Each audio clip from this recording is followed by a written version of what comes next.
et même des pommes. Le climat n'y est pas le même qu'ailleurs puisqu'il y fait beaucoup plus frais, mais l'éloignement géographique perturbe la circulation de ces fruits et légumes. Du coup, tout le monde ne peut pas en profiter. Explication Thierry Stempfler et notre correspondant sur place, Arthur Thierry.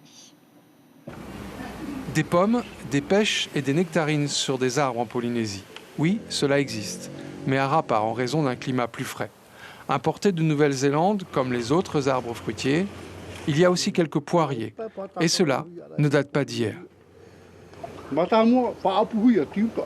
Il y avait des poiriers avant, mais personne ne s'en occupait plus. Il y a 5 ans, j'en ai donc replanté.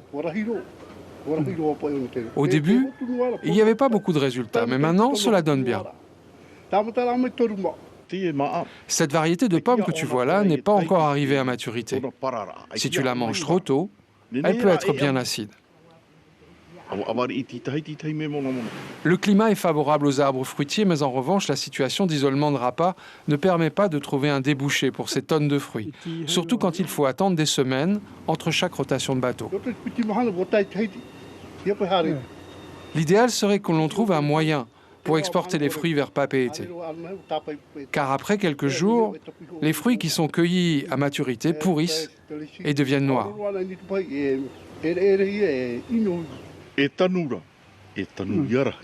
Il faut planter. Pour l'instant, on n'exporte pas, mais on continue de planter et de planter.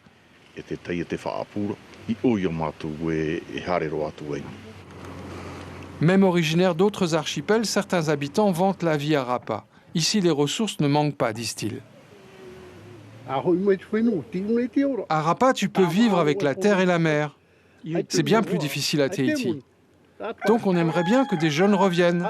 Pas besoin d'argent ici. Il y a tout ce qu'il faut pour manger.